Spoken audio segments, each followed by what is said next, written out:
Episode 231 subscribe to my channel edition और video को like भी कर दो। उनकी बात सुनकर मोक्ष ईशानी की गाल को प्यार से किस करके बोला, क्यों ना ये मेरी गार्ड से मार खाए जब तक ये बेहोश नहीं हो जाती। उसकी बात सुनकर मायरा की पैर कांपने लगे। क्या इतनी छोटी बात के लिए इतनी बड़ी सजा देना चाहता है मोक्ष उसे? संगीता जी जल्दी से आगे आकर बोली, मोक्ष तुम ये क्या कह रहे हो? मायरा कितनी छोटी है, वो कैसे तुम्हारे गार्ड्स की मार को सहन कर पाएगी? उसने बस कुछ बातें बोली है, क्या इसके लिए तुम उसे इतनी बड़ी सजा देना चाहते हो? क्या तुम वरुण और अपने दोस्ती का ख्याल रख के मायरा को एक बार के लिए माफ नहीं कर सकती हो? संगीता जी की बात सुनकर मोक्ष की आंखें ठंडी हो गई। वो संगीता जी को घूरते हुए बोला, दोस्ती का खाया है इसलिए तो इतनी छोटी सजा दे रहा हूं, वरना आपको क्या लगता है मेरी बीबी के बारे में कोई गलत अफवाहें फैलाता तो क्या मैं उसे जिंदा छोड़ देता? मोक्ष की बातें सुनकर और उसकी आंखें देखकर संगीता जी अंदर तक डर गई। उन्हें समझ नहीं आ रहा था कि वो क्या करे। एक तो ईशानी की वजह से उनके बिजनेस में लगातार लॉस हो रहा है और यहाँ उनकी प्यारी बेटी को मोक्ष मारना चाहता है। वहीं बाकी सब भी हैरान थे, सिर्फ ईशानी की दोस्त नव्या और जैकी ही वहां खुश थे। वो सब तो मायरा को मार खाते हुए देखने के लिए बहुत एक्साइटेड थे। मायरा की चारों दोस्त तो हैरान थे। अब वो पूरी तरह से समझ गए थे कि मायरा ने उन्हें जो कुछ भी बोला था सब कुछ झूठ है। जो उसने मोक्ष और उसकी रिलेशन के बारे में बताया था वो भी पूरी तरह से झूठ था। उन दोनों के बीच तो कभी कोई ऐसा रिलेशन ही नहीं था। चारों मायरा को गुस्सा और घिन भरी नजरों से देख रहे थे। ये मायरा और समीरा ही थी जिनकी वजह से उन सबने भी ईशानी को टारगेट किया था। अब जब टीना और सम्मिता की फैमिली बर्बादी के कगार पर है तो उन लोगों ने भी मायरा को उनके बीच में खींच लिया। मोक्ष ने बाहर से गार्ड को बुलाया तो 2 गार्ड एंड आ गए। उन दोनों गार्ड्स को देखकर मायरा तो थर थर कांपने लगी थी। वो धीरे धीरे अपनी कदम पीछे लेने लगी।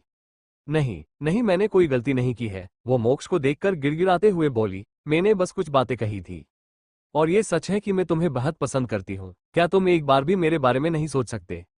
मैं बस ईशानी को तुम्हारे साथ देखकर और उसके लिए तुम्हारे मन इतना प्यार देखकर थोड़ा पॉजेसिव हो गई थी कि आखिर में क्यों तुम्हें ईशानी के सामने हार गई। प्लीज इस बार मुझे माफ कर दो, मैं फिर से ईशानी के बारे में ऐसी बातें कभी नहीं बोलूंगी। तुम्हें क्या लगता है तुम हो कौन जो मेरी बीबी का नाम ऐसे ले रही हो? इस वक्त मोक्ष और भी गुस्से में आ गया था। उसे पसंद नहीं था कि कोई उसकी बीबी के सामने ही कहे कि वो उसे पसंद करती है। अगर यहाँ सब ना होते और अगर मायरा उसकी दोस्त की बहन ना होती तो वो मायरा को मारकर चिलकौवे के आगे फेंक देता।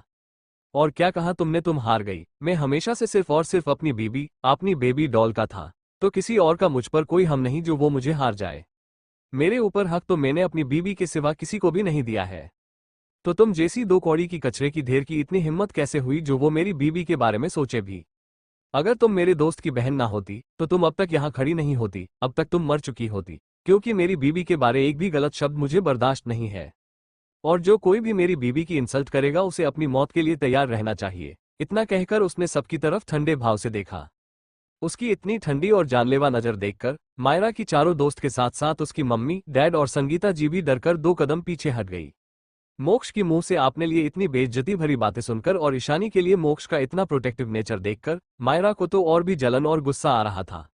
भले ही 2 डर में थी पर उसे आपने जलन और गुस्से के आगे कुछ नजर नहीं आ रहा था। तभी उसकी गाल पर एक जोर की थापड़ पड़ी जिसकी इम्पैक्ट से वो जमी पर ही गई। उसे ऐसा लग जैसे उसके आने सब कुछ अंधेरा हो गया हो। मोक्ष के ट्रेन गार्ड की मार मायरा भला कैसे बर्दाश्त करती? उसे आज तक ऐसे मार नहीं पड़ी थी। वो जैसे ही होश में आए और अपनी नजर उठाकर ऊपर देखा तो गार्ड ने फिर से थापड़ जड़ दिया। मायरा को अपनी गाल पर इस वक्त बहुत जलन हो रहा था। वो तो सुन पड़ गई थी। गार्ड रुका नहीं, वो एक के बाद एक थापड़ मारने लगा। मायरा को तो संभलने का मौका भी नहीं मिल रहा था, उन सबको रोकना तो दूर की बात। वहीं समीरा डर के मारे एक कोने में खड़ी हुई थी। उसे डर था कि कहीं उसकी दी तरह उसे भी मारना पड़ जाए। मायरा से अब बर्दाश्त नहीं हो रहा था तो वो चिल्लाने लगी। संगीता जी ने जब अपनी प्यारी बेटी को ऐसे रोते चिल्लाते देखा तो उनसे और सहन नहीं हुआ। वो मोक्ष की तरफ देखकर बोली, मोक्ष आपने गार्ड्स को रोको प्लीज, देखो मायरा की क्या हालत हो गई है, वो इसे और सहन नहीं कर पाएगी प्लीज। मोक्ष ने ऐसा रिएक्शन दिया जैसे उनकी बातें उसने सुना ही ना हो, जिस वजह से संगीता जी ने गुस्से में आपने दांत पिस लिए।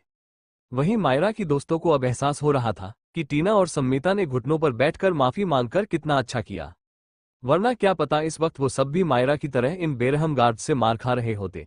ये सोचकर ही उन्होंने राहत की सांस ली। उन्हें ऐसा लग रहा था उनके सिर के ऊपर जो तलवार लटका हुआ था अब वो गायब है। उन चारों ने ही सोच लिया था कि वो अब चाहे कुछ भी हो जाए पर कभी भी ईशानी नाम की डेविल को परेशान नहीं करेंगे और ना ही कभी उसकी रास्ते में आएंगे। वहीं मायरा जो चिल्ला रही थी वो अचानक बेहोश हो गई। उसे बहस देखकर गार्ड रुक गया। वहीं संगीता जी रोते हुए उसके पास बैठ गई। मायरा बच्ची उठो बेटा, कितनी बुरी हालत हो गई है मेरी बच्ची की।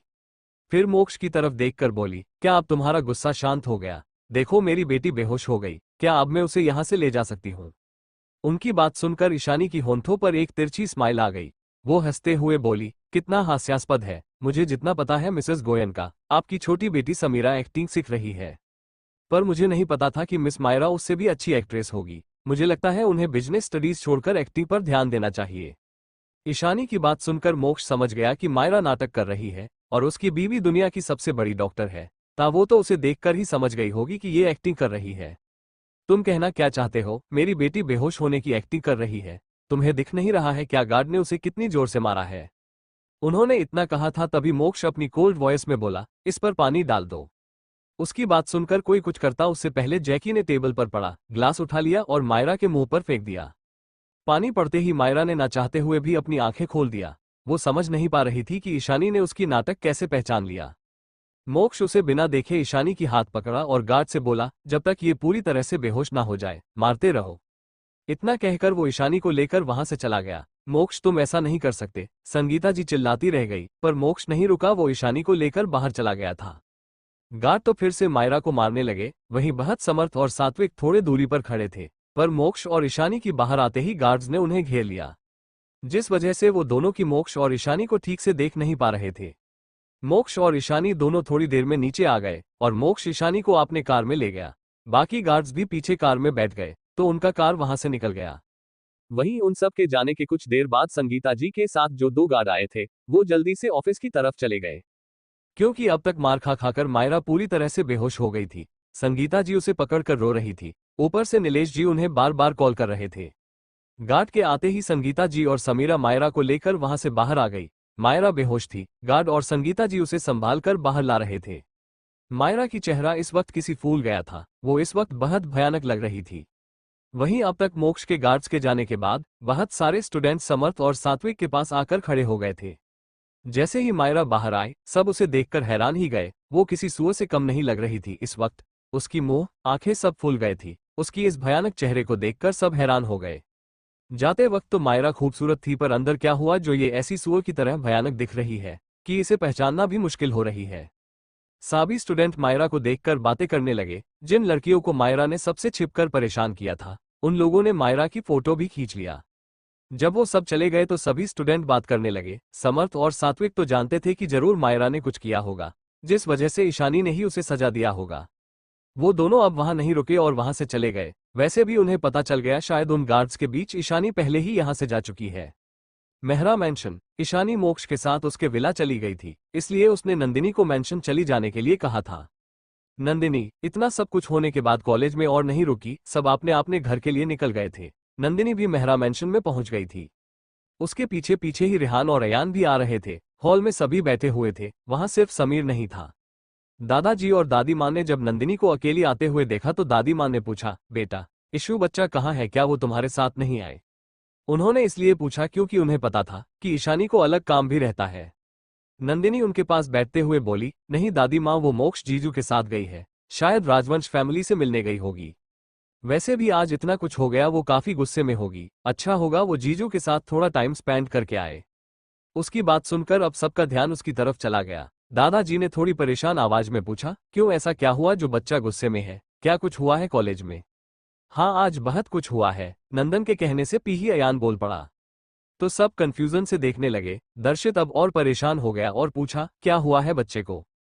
फिर नंदिनी ने वहां जो कुछ भी हुआ सब कुछ बता दिया। क्या उन लोगों की हिम्मत कैसे हुई बच्चे को परेश करने की? तुम दोनों ने कल ही मुझे क्यों नहीं बताया इस बारे में?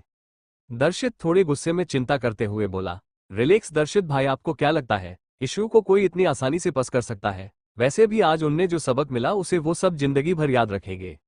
वहीं प्रिया जो साइड में खड़ी थी वो कल से कुछ नहीं खाई थी, आज ही उसने थोड़ा खाना खाया था, फिर भी उसका चेहरा पीला पड़ा हुआ था। उसे दर्शित और बाकी सबका ईशानी के लिए इतना चिंता देखकर अच्छा नहीं लग रहा था। बाकी सभी भाई उसे प्यार करते थे, पर दर्शित बचपन से ही उसे ज्यादा प्यार नहीं करता था, जिस वजह से उसे दर्शित का ईशानी के लिए इतना प्यार देखकर बहुत गुस्सा आ रहा था। वो भोली बनने का नाटक करते हुए बोली, पर आप सबको नहीं लगता है कि शायद ईशानी कुछ ज्यादा ही एग्रेसिव हो गई थी? वो ऐसे सबको मार रही है, क्या इससे उसकी रेपुटेशन खराब नहीं होगी? और तो और उसने उन सबको साझा दिया, उनकी बिजनेस पर अटैक किया। गोयनका फैमिली कितनी पावरफुल फैमिली है, अगर उन्होंने बदला लिया तो क्या होगा।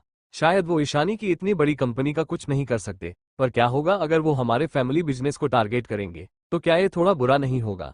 अगला एपिसोड सुनने के लिए सब्सक्राइब करो। और हाँ, अभी तक पॉकेट नॉवल पर इतना हाई एपिसोड आया है तो जब और एपिसोड AYEG तब मैं डाल दूंगा और BYY।